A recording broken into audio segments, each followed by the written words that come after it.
Hi, welcome to Star Media. I'm Heather Johnson, and I'm joined today by Angela Nolz and Skie Peltier-Anderson, and they are co-walk coordinators or chairs for the Out of Darkness suicide walk that's coming to Luverne soon. And I will let you two just introduce yourselves and tell us a little bit about your background. Yeah, so as mentioned, my name is Angela Knowles. I work as a mental health therapist here in town at Sanford Health. Been doing the work here locally for about 11 years, but I've been a therapist for 17. And for the last 5 years, I've been helping to bring the suicide prevention walk to Luverne. Okay, awesome. And Skie? And I'm Skie Peltier-Anderson. I'm in private practice as a mental health therapist here in Luverne, Minnesota. Been doing that for probably 4 or 5 years, but I've been in practice before here in South Dakota, and before that actually in Nebraska. So I've been in practice for probably around 20-ish years. And I've only been helping Angela with co-chairing for the last couple of years, but I've been on the committee since the beginning. Okay, awesome. And how many years has the walk been in Luverne? Has it been? This is year 5. So you've been involved since the very beginning. Yeah, yep. Okay. Awesome. And this year the walk is on September 20th. Yeah, yep. So like it was mentioned, this is our 5th year. 5 years ago, if you remember, it was right in the midst of COVID, and we had known that people's mental health was really struggling. Again, being in Luverne for the past 11 years, I have seen what suicide loss has done to families and community. And so the thought was, how can we bring something to town that gives us a sense of being able to contribute to prevention of suicide loss? And so, yeah, for the last 5 years, we've been having the walk come. It's through the American Foundation for Suicide Prevention. So it's not something that we developed ourselves. We jumped on to what they do nationally. These walks occur every September all over the state of Minnesota and all over the country. And so I believe in Minnesota there's 7 or 8 walks. And so to be able to bring it to Luverne was really important, again, so that we had a sense of something that we could do to help create more prevention in our community and in our state and in our nation. Okay, so if somebody is interested in joining the walk, what do they need to do? Yeah. You want to take that one? So yeah, actually it could be as simple as just showing up the day of the walk. You can register right at the walk. Otherwise, you are able to search for our walk on the AFSP website, and you can get registered there for free as well. Okay. And so pre-registration, or if you want to register at the walk, what time should they show up? Oh, what did we decide? 8:30. Is it 8:30? 8:30 will be our pre-registration with our speakers starting at 9. And then, yep, if you want to pre-register or make a team, I know at Sanford, I'm the team lead. And so you can create a team and invite people on social media.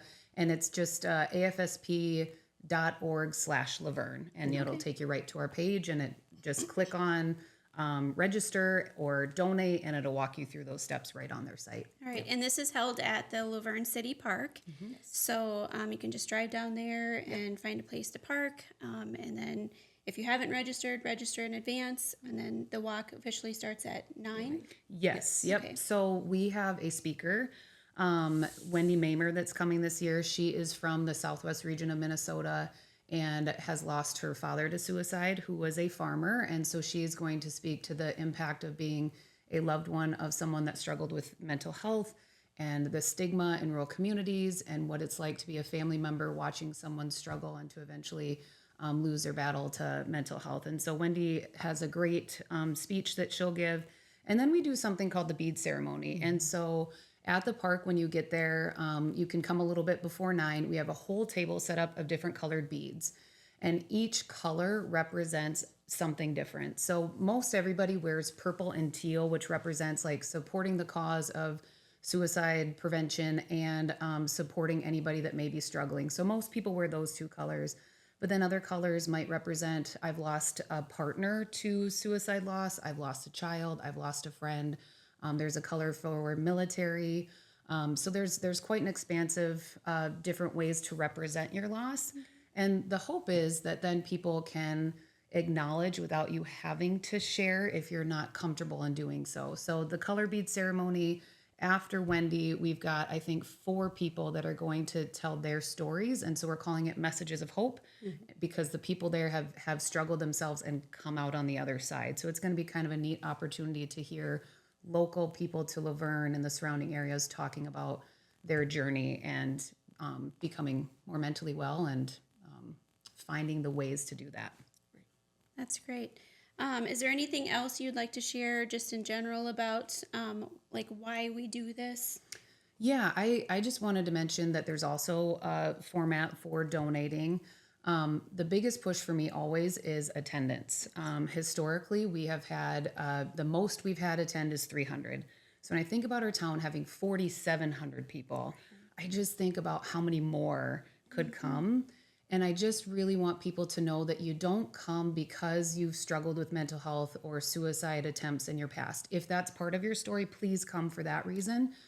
But just coming as, let's say, a teacher or law enforcement or a physician or a nurse, when people see you walking in the park, they know that you're recognizing that people are It's struggling. that visibility, Yes. I think. Yeah, and recognizing that we're trying to take away the stigma of depression and severe mental health issues so that people feel as if there are resources, there are people that they can go to, and that suicide doesn't have to be the answer that they're left with.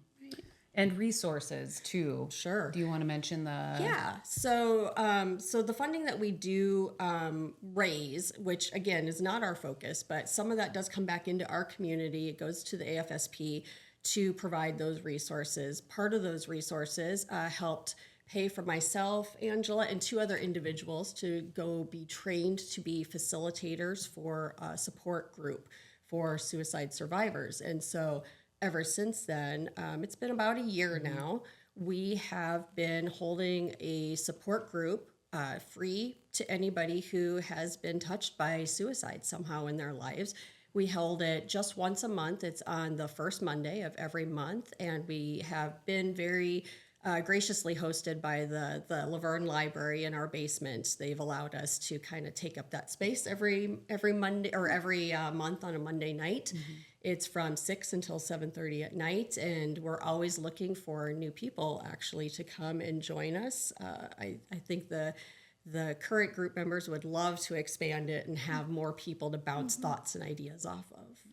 That's a great resource. So. Yes. And at the walk, too, with resources, we will have booths around our picnic shelter where breakfast will be provided at 8:30 as well. And those will have our mental health providers. It'll have, there's a group from Worthington coming that, again, has other support that they offer. We've got just all sorts of mental health things that will be set up. And so you can get to know who in our community is doing this work, who in our surrounding community is doing the work, and what are those programs. And so that's always a neat part, too, that they'll have some swag and so I don't know, bracelets and pens and, just the little fun things that are fun to take too. So Stickers. Yeah. That's great. So if somebody can't make it, if they're busy or whatever, and they just want to donate to the cause, how would they do that? Same process, the afsp.org/Luverne, and there's a donate tab. And so they can go in and donate funds that way. Again, on site that day, if you don't want to do it electronically, we do have envelopes. And so if you want to write a check or put cash, you fill out your envelope, we seal it right in front of you. And the next Monday, we send it off to the AFSP. So Great. yeah.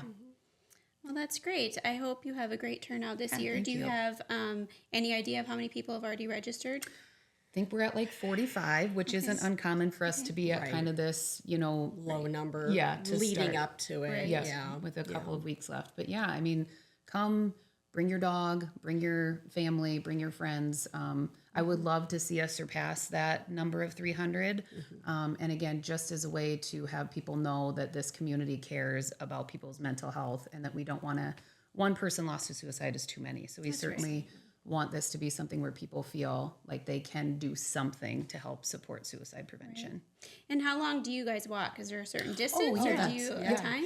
So the walk itself runs from 9 a.m. to 11. Sorry, I didn't mean to you're step right on perfect. you You're there. perfect. Yeah.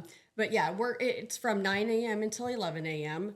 Some people choose not to stay for the entire thing. They want to come and they hear the speakers. They want the bead ceremony. They do some laps around. We have other activities throughout the park that morning as well. And they may or may not stick around. We know that there's a lot of other activities this time of Yes. month too. It's and homecoming even. Like you Yeah. hadn't thought about it being Yes. homecoming weekend when this was Right. booked back in April. So Yeah. yeah. But no, people can come and go, but it's done by 11, and truly by like 11:30, we're kind of packed up and out of there too. So Yeah. it's not a huge time commitment either. Yeah. No, not like the old Relay for Life where it was like all night long. Yeah. You walked. Yeah. No, this is Yeah. 2 hours max. Yeah. Okay. Well, it'd be a great way to spend a Saturday morning. So if you're interested in joining, please check out the website. And if you see Angela or Sky around, you can ask them any questions as well. And we hope to see you there. And is Perfect. there anything else you guys wanted to share? I think that's it. I think that covers Yeah, a lot. yeah. Yeah. All right. Thanks for Well, having us, Heather. Yes. Yeah, Thank thank you. you. And yeah, we hope to see you on September 20th at City Park. Thanks. Thank you.